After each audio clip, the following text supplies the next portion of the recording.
Hello students, once again welcome to the physics class with the physics teacher Sandeep Narayan from GMA Public School Kangra. Student, now these days we are doing the topic that is the sound.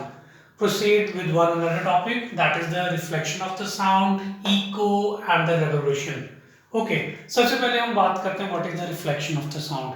अब reflection of the sound के concept की बात करते हैं तो आपने छोटी classes में पढ़ा हुआ है रिफ्लेक्शन ऑफ द लाइट। मतलब अगर यहाँ से लाइट आ रही थी, इमेजिन कीजिए वो लाइट यहाँ किसी सरफेस पे स्ट्राइक करती है और आगे जाके यहाँ पे जो है दिखाई देती है, तो वह उस जो लाइट सरफेस की तरफ आती थी उसे हम इंसिडेंट लाइट बोलते हैं, तो दूसरे को रिफ्लेक्टेड लाइट। अब यहाँ की बात करते हैं reflection of the sound. Sound भी सेम वही लॉज फॉलोज करती है जो रिफ्लेक्शन ऑफ द लाइट के थे। तो यानी this imagine that this is the source of the sound और यहाँ कोई लिसनर है और बीच में हमने कोई परपेंडिकुलर ड्रॉप किया, that is called as normal.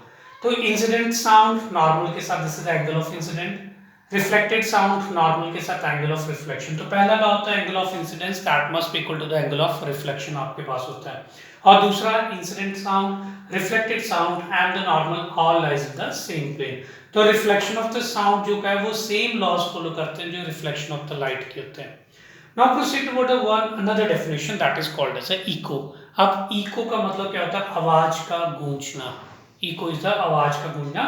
तो should I say that it is the reflection of the sound from the source to the listener? अगर मैं यहाँ से आवाज लगा रहा हूँ तो I am the source, आप सुन रहे हो तो you are the listener। अगर मेरी आवाज गूंज रही है तो that is called as a echo या फिर echo बोलते हैं इसको, right? उसी तरह से one another topic that is the revolution. अगर उस साउंड की मल्टीपल रिफ्लेक्शन हो रही है, मतलब एक जगह के टकराने के बाद वो बार बार जो है वो मल्टीपल रिफ्लेक्शन हो रही है, तो that is called as an revolution. It is the multiple reflection of the sound from the source to the observer, right. अब इसी के यूजेस क्या हैं, कुछ यूजेस इंपॉर्टेंट है, हम वन बाय वन डिस्कस करते हैं। सबसे पहले रेवोल्यूशन का कंसेप्ट कहाँ यूज होता है? जो आपके पास मेगाफोन्स होते हैं या फिर आपके पास जो है वो मेगाफोन्स हुए या फिर आपके पास लाउड स्पीकर्स हुए, हॉर्न्स हुए, म्यूजिकल इंस्ट्रूमेंट्स हुए जैसे ट्रम्पेट्स है, शहनाइज हैं, उन सभी को डिजाइन इस तरह से किया होता है। अगर यहाँ से हम लोग बोल रहे हैं तो लाइट साउंड की मल्टीपल रिफ्लेक्शन होती है और फाइनली लिसनर को सुनाई देती है, right. This multiple reflection is called revolution.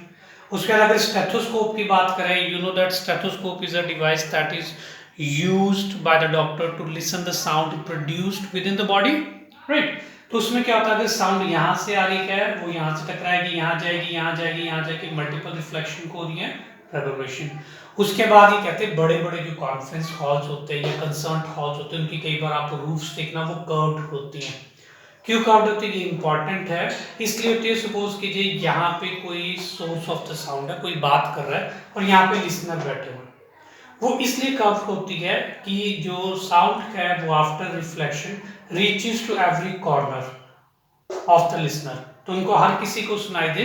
इसीलिए जो आपके पास कंसर्ट हॉल्स होते हैं उनकी जो सीलिंग्स होती है वो ऊपर से जो है वो कर्व्ड होती है। Okay students, if you have any doubt you may ask your queries on my personal WhatsApp number. Thank you बेटा एंड गॉड ब्लेस यू।